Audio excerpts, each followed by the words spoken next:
یہ فرما رہا ہے کہ اللہ نے تمہارا نام مسلم رکھا ہے، لہذا اگر تم فرقوں میں بٹو گے تو مسلمان نہیں، تم شیعہ ہو تو مسلمان نہیں، تم سنی ہو تو مسلمان نہیں، تم دیوبندی ہو تو مسلمان نہیں، تم بریلوی ہو تو مسلمان نہیں، تم سلفی ہو تو مسلمان نہیں، تم خلفی ہو تو مسلمان نہیں۔ اگر تم نے تقسیمیں کر لی ہیں، فرقے بنا لیے ہیں، جتھے بنا لیے ہیں، الگ الگ حلقے بنا لیے ہیں، ایک دوسرے کو کافر کہتے ہو، اس ملت سے نکالنے میں لگے ہوئے ہو، تو نبی کا کام یہ تھا، اور ہر نبی کا، کہ لوگوں کو جہنم سے کھینچ کے جنت کی طرف لائیں۔ اور تم اتنے بڑے مجرم ہو، ایسے بڑے پاپی ہو، اتنے بڑے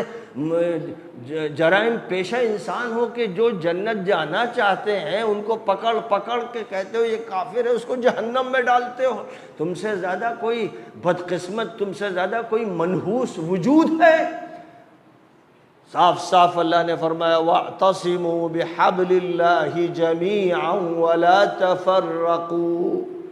اللہ کی رسی کو سب لوگ مل کر مضبوطی سے تھام لو اور تفرقہ مت پیدا کرو،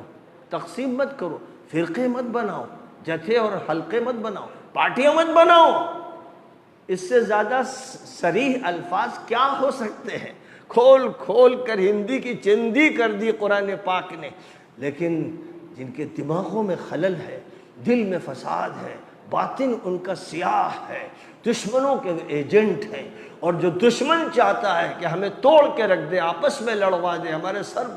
پڑوا دے، وہی وہ کرتے ہیں، وہی زبان بولتے ہیں، ویسے ہی فتوے دیتے ہیں، ویسے ہی باتیں کرتے ہیں۔ تو یہ امت کے دشمن ہیں،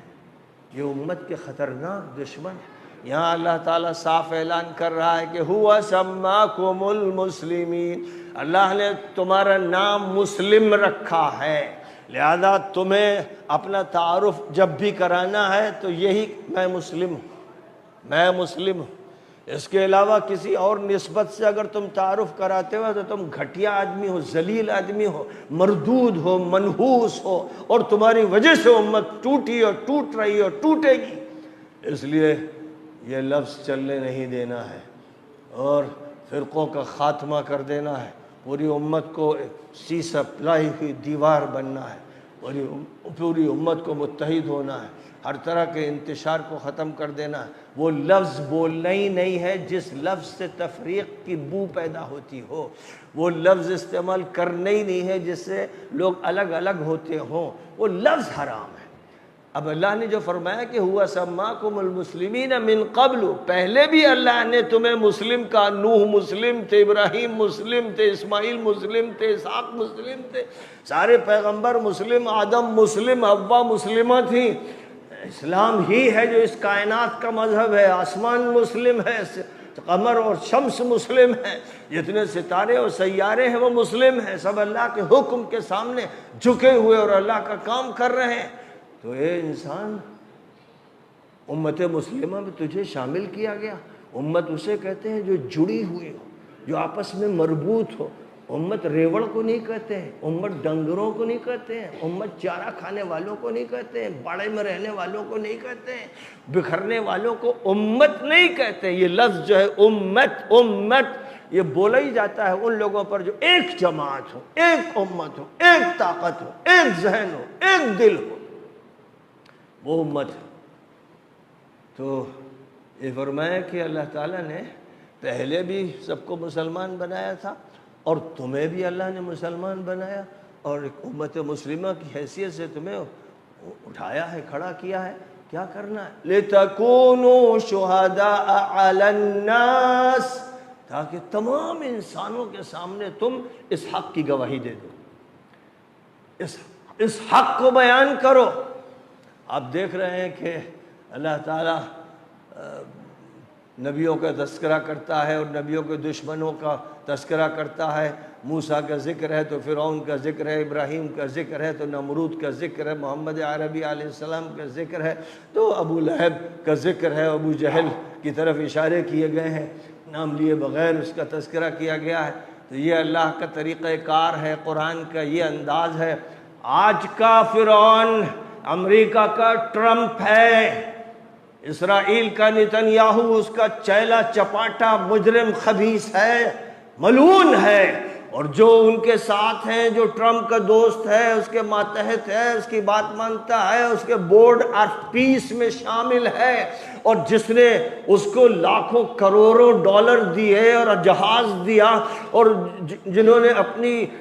مسلمان لڑکیوں کا اس کے سامنے ناچ کروایا، اور جو اس کے ساتھ بھی ڈانس کرتے رہے، جو بادشاہ مملکت ڈانس کرنے کا مظاہرہ ٹرمپ کے ساتھ، اس کی بیوی کے ساتھ، اس کی ننگی لڑکی کے ساتھ کرتے رہے، یہ سب مجرم ہیں، مجرم ہیں۔ ان کے جرائم میں شک کرنے والا مجرم، اس کا اسلام سے کچھ لینا دینا نہیں، جائے جہنم میں۔ اللہ کو ضرورت نہیں تمہارے اسلام کی، اللہ کو ضرورت نہیں تعداد بڑھانے کی، اللہ انہی کا مالک ہے، یعنی اللہ انہی کو نوازتا ہے اور ان کی نصرت فرماتا ہے، جو ایسے ہوں جن کو سورۃ الصف میں فرمایا ان اللہ یحب الذین یقاتلون فی سبیل صفا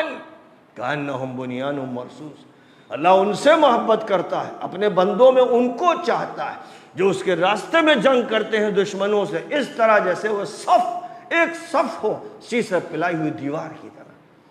وہ ہیں مسلمان، وہ ہیں اس امت کے گواہ، ان کو پوری دنیا کے سامنے یہ گواہی دینا ہے کہ ہم اللہ کے بندے ہیں، ہم آخری نبی کے امتی ہیں، ہم قرآن پاک کو ماننے والے ہیں، ہم نے اسلام کو مانا ہے، اسلام کا کوئی متبادل نہیں ہے، شریعت کا کوئی متبادل نہیں ہے، ہمارا کوئی تشخص نہیں ہے۔ آپ دیکھ رہے ہیں اس وقت کہ ملعون ٹرمپ دنیا کا کتا، خبیث سور، اس کے لیے بڑے سے بڑے سخت سے سخت الفاظ بھی کم ہیں، لغت فیل ہو جاتی ہے اس مجرم کے تذکروں کا کہ وہ فحاش بھی ہے، عیاش بھی ہے، زانی بھی ہے، ہر طرح کے جرائم میں ملوث ہے۔ وہ اس فائل میں، ایبسٹین کی فائل میں اتنی مرتبہ ذکر کیا گیا ہے کہ کسی کا تذکرہ اتنا نہیں ہے اس فائل میں جس میں یہ ذکر ہے کہ وہ بچوں کو لے کر ان کے ساتھ بدفعلی کر کے انہیں قتل کر کے ان کا گوشت کھاتے تھے۔ سوچ سکتے ہیں آپ، اتنے بڑے مجرم دنیا کے حاکم ہیں، وہ سپر حاکم بنے ہوئے ہیں اور امریکہ کی سپر پاور کے مظاہرے کر رہے ہیں۔ اللہ تعالیٰ کی ڈھیل کتنی ہوتی ہے۔ ایک طویل عرصے سے یہ مجرم، یہ خبیث، یہ ملعون مسلط ہے، اور عرب ان کے غلام بنے ہوئے ہیں، جزیرۃ العرب ان کے حوالے کر دیا گیا ہے۔ ان کے فوجی اڈے، صہیونی اور صلیبی فوجی اڈے سعودی مملکت میں شمال میں ہیں، جنوب میں ہیں، مشرق میں ہیں، مغرب میں ہیں، بحر احمر میں ہیں، بحر عرب میں ہیں، اور بحر فارس میں بھی تھے۔ تو اللہ کا یہ کرم ہوا کہ ایران کے مجاہدوں نے یہ فیصلہ کیا کہ امریکہ سے ہماری تو لڑائی ہے ہی ہے 40-45 سال سے، وہ مجرم تو ہمارے اوپر پابندیاں لگاتا رہا اور جرائم کرتا رہا، لیکن یہ عرب کے جو چھٹ بھئیے اور یہ ذلیل اور یہ امریکہ کے جو کتے ہیں جنہوں نے اڈے قائم کر رکھے ہیں، ان کے اڈوں کو نشانہ بنانا ہے، ان کو توڑ کے رکھ دینا ہے، امریکہ کی سپریمیسی کا خاتمہ کر دینا ہے، اسرائیل کو جلا کے رکھ دینا ہے، بھون کے رکھ دینا ہے۔ یہ فیصلہ اللہ نے کروایا، یہ کسی عام انسان کے بس کا فیصلہ تھا نہیں، لیکن اللہ توفیق جس کو چاہے دے دے۔ ظاہر ہے کہ جن کو اللہ نے کربلا کی نسبت عطا فرمائی اور حضرت علی علیہ السلام کی صفین کی نسبت عطا فرمائی، اور خوارج سے انہوں نے مقابلہ کیا، اور کس سے مقابلہ ان کے مقدر میں لکھا گیا، تو جنہوں نے اس نسبت کو زندہ رکھا ہے وہ نسبت اتنی طاقتور ہے کہ پھر اس کے بعد بے غیرتی نہیں ہو سکتی، بے حمیتی نہیں ہو سکتی، جانیں قربان ہو سکتی ہیں، شہادتیں ہو سکتی ہیں، اور شہر کے شہر تباہ ہو سکتے ہیں، یہ ہو سکتا ہے، لیکن سودا نہیں ہو سکتا ہے۔ اور چونکہ اللہ تعالیٰ نے امت کو گواہ بنایا ہے، اور گواہ حق کا بنایا ہے، اسلام کا گواہ بنایا ہے، نبی پاک علیہ السلام کی حقانیت کا گواہ بنایا ہے، اللہ نے اپنی وحدانیت کا گواہ بنایا ہے۔ ہم اگر گواہ ہیں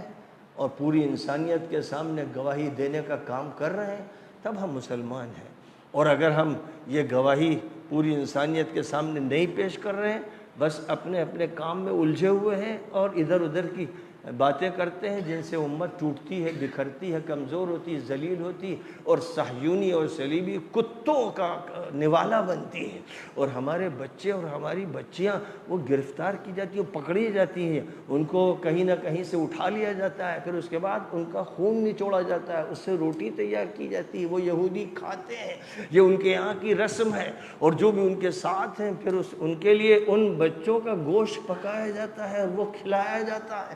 ایسے مجرم دنیا میں کبھی گزرے نہیں تھے۔ قوم لوط اور قوم عاد اور قوم سمود سب کے جرائم ان کے مقابلے میں کم تھے، ہلکے تھے،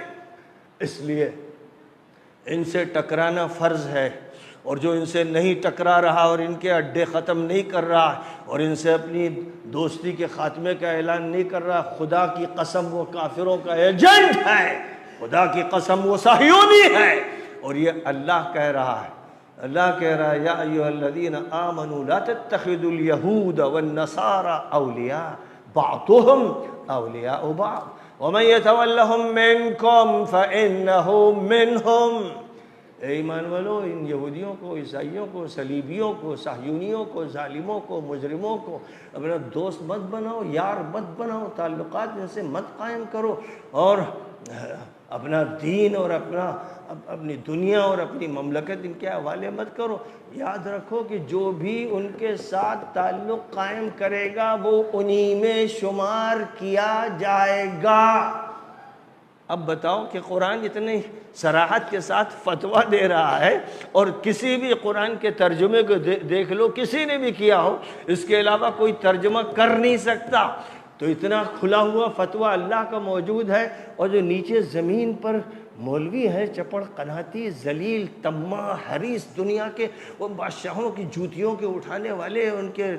درہم و دینار اور ڈالر اور ریال کے چکر میں پڑے رہنے والے، وہ ان ظالم حکمرانوں کی تعریفیں کر رہے ہیں، وہ ان کے لیے قصیدے پڑھ رہے ہیں اور ان کے لیے مدحیں پیش کر رہے ہیں۔ ذلت کی کوئی انتہا نہیں، ذلت کی کوئی انتہا نہیں۔ اس لیے یاد رکھو کہ جو بھی ان ظالموں، مجرموں، صہیونی اور صلیبی دوستوں کی تعریف کرے، اس سے نفرت کرو، اس سے کراہت کرو، اس سے دور ہو، اس سے اپنے کو بچاؤ، اور یہ سمجھو کہ یہ تمہیں بھی کھا جائے گا، یہ چاٹ جائے گا، تمہارا نہ دین باقی رہے گا نہ ایمان باقی رہے گا۔